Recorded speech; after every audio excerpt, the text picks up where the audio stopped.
Muchas gracias, Carlos. Bueno, después de este depresivo diagnóstico, aquí les van los primeros 15 minutos de los próximos 15 años. Traigo una presentación que probablemente no la voy a usar, porque dice cosas que ya se mencionaron aquí. ¿Qué me preocupa mucho de la reforma? Primero, opinar sobre ella es relativamente complicado, porque es como que te invitan a un buffet con 60 platillos distintos y algunos de los platillos pues es como carpaccio de cucaracha y hamburguesa de carne de mosca, y después tienes un chile en nogada por ahí perdido y un fideo seco con frijoles muy sabroso. Y luego te dicen, oye, ¿cómo estuvo el buffet? Pues está muy complicado dar una perspectiva general sobre el buffet. Pero lo que yo veo y me preocupa de la perspectiva general es una profunda confusión de lo que quiere el gobierno. O sea, la reforma hacendaria es el reflejo de una confusión hacendaria, de una contradicción. La primera contradicción que le veo, que no es técnica, sino más bien narrativa, es que es una reforma grandotota. O sea, ya nos decía Oliver, son 17 leyes. A la ley de ISR creo que le mocharon 80 artículos. O sea, es una reingeniería monumental con la falta de ambición que nos habló Fausto. O sea, es grandotota con resultados chiquititos. Entonces ahí es la primer contradicción, que uno justamente en ese sentido de ambición histórica, haber aprovechado tal reingeniería para hacer algo más relevante. Después habla de una especie de confusión de brújula del gobierno, de confusión ideológica. En las primeras 2 horas como presidente de la República, Enrique Peña Nieto se compromete a un déficit cero. Y ahora lo que estamos viendo, y me parece muy elocuente que probablemente uno de nuestros técnicos más sofisticados hablando sobre déficit, Gerardo Esquivel, esté preocupado por la manera en que el gobierno plantea el déficit. El déficit es una herramienta de política pública, es como un martillo, igual sirve para construir una casa que para matar a una persona. El problema es que esto es una especie de déficit sin causa, muy evidentes. ¿Para qué es la necesidad de gastar? En una de las gráficas que nos presenta Oliver, vemos que esta más que una reforma hacendaria es una reforma al endeudamiento público, porque la fuente principal de recursos viene de la deuda, no de los impuestos, y no hay una señal de que de esta idea de balance estructural, bueno, pues cuándo va a ocurrir, dado los propios números que te da Hacienda. Entonces, la primera contradicción es, bueno, ¿cuál es la posición del gobierno frente al déficit, dado el discurso inicial de toma de posición del presidente y lo que estamos viendo aquí?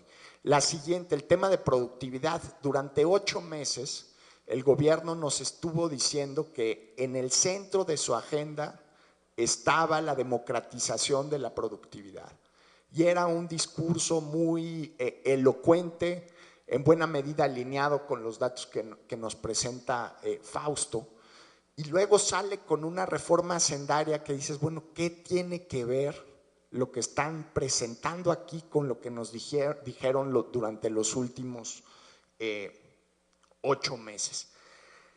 Y a mí este reflejo tan elocuente de una confusión me parece pues sumamente preocupante, ¿no? O sea, ¿qué quieren? ¿A dónde van? ¿Qué país se imaginan? ¿Qué relación vamos a tener entre los contribuyentes y el erario? ¿Financiar para qué? ¿Cuál es el propósito? Cuando nos dicen que el objetivo de la reforma es una pensión universal, que si recuerdo las cifras son 20,000 millones de pesos, pero el endeudamiento es de 500,000 millones de pesos, dices, bueno, pues como que les va a sobrar bastante y la narrativa de para qué quieren esos recursos, pues no está muy clara. Si fuera una narrativa tan específica y contundente como la que nos dice Fausto, dices, bueno, pues esto tiene rumbo, esto tiene motivo, esto tiene dirección, va. Puede uno no estar de acuerdo con él, pero es muy complicado estar de acuerdo con alguien que está confundido. y lo que está demostrando el gobierno federal aquí es confusión. Y la confusión puede llegar a tener síntomas muy graves.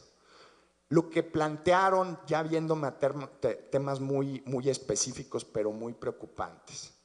El hecho de que el sector asegurador del país no pudiera deducir sus reservas, que fue una de las iniciativas, implicaba poner al borde de la quiebra por una decisión de política pública tributaria a un sector de la economía. La impresión que me dio ese detalle de todo este reformón hacendario es que no había una noción muy clara del vínculo entre la política tributaria y la economía real y las consecuencias y los incentivos que estás enviando. Y manda una señal, híjole, ¿en qué momento hicieron esto? ¿Cómo lo hicieron? ¿Cuál fue el proceso de deliberación interna? Los filtros, el proceso de cuestionar hacia adentro antes de salir a la luz pública con una cosa como esta. Es tan grande y se tocan tantos temas que muchos no llegaron creo que a tener una discusión suficientemente clara y vehemente en la opinión pública. Pero había uno que implicaba darle en la torre a uno de los pilares con los que viene funcionando el sistema capitalista, me parece que no sé si es del siglo XVIII, del XIX, Fausto ya nos dirá, que son las sociedades anónimas. La lógica de una sociedad anónima es que tú te vuelves accionista de una empresa y si esa empresa incurre en endeudamiento, los acreedores se van sobre los activos de esa empresa, no se van sobre tu patrimonio como socio.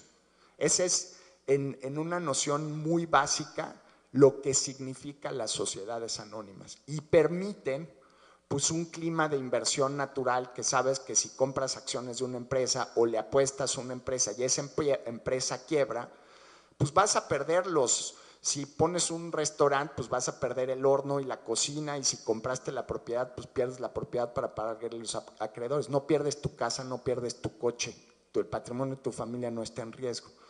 Pues a alguien se le ocurrió en el Código Fiscal, ya no pasó, pero estaba en la iniciativa y simplemente que haya sido enunciado como una idea viable me parece muy preocupante, que en caso de deudas pendientes con el fisco, los accionistas de la empresa tenían una responsabilidad patrimonial con su propio patrimonio. O sea, esto sí es de un nivel de confusión que me parece sobre cómo funciona la economía francamente preocupante.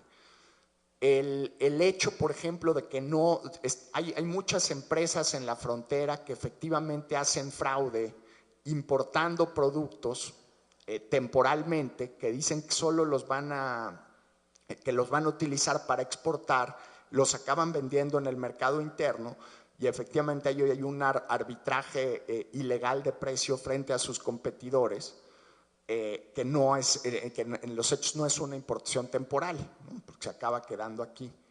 Pero la solución a eso, en lugar de ver una posibilidad técnica de ver quién está haciendo el fraude, como no hubo una posibilidad de prevenir esta violación a las leyes fiscales, dijeron, bueno, pues todas las importaciones temporales van a pagar impuesto.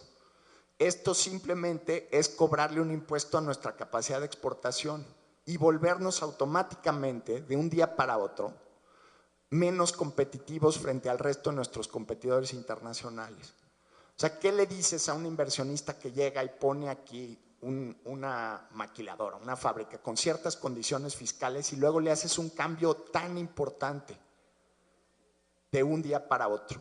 O sea, hay que combatir el fraude, hay que combatir la ilegalidad, pero esto es me parece como una especie de visión muy burocrática que tratar de resolver el mundo desde un escritorio sin tener en cuenta las implicaciones y las consecuencias que puede tener para la economía real y parece esto sumamente grave. O sea, no solo se desperdició una oportunidad, sino buena parte de lo que se nos presentó no tiene un entendimiento claro de cómo funciona la economía real, cómo cambian los incentivos en función de la política tributaria. Hay incentivos que determinan el crecimiento económico y la productividad, decisiones de inversión, decisiones de generación de empleo.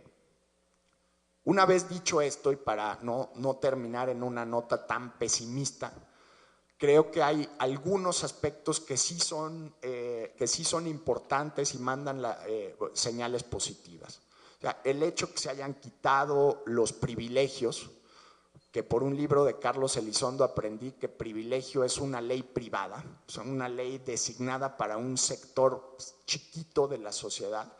El privilegio al sector agrícola que tenga un tratamiento tributario distinto del resto de los sectores económicos, o al sector de transporte, me parece una decisión correcta o en el sentido correcto.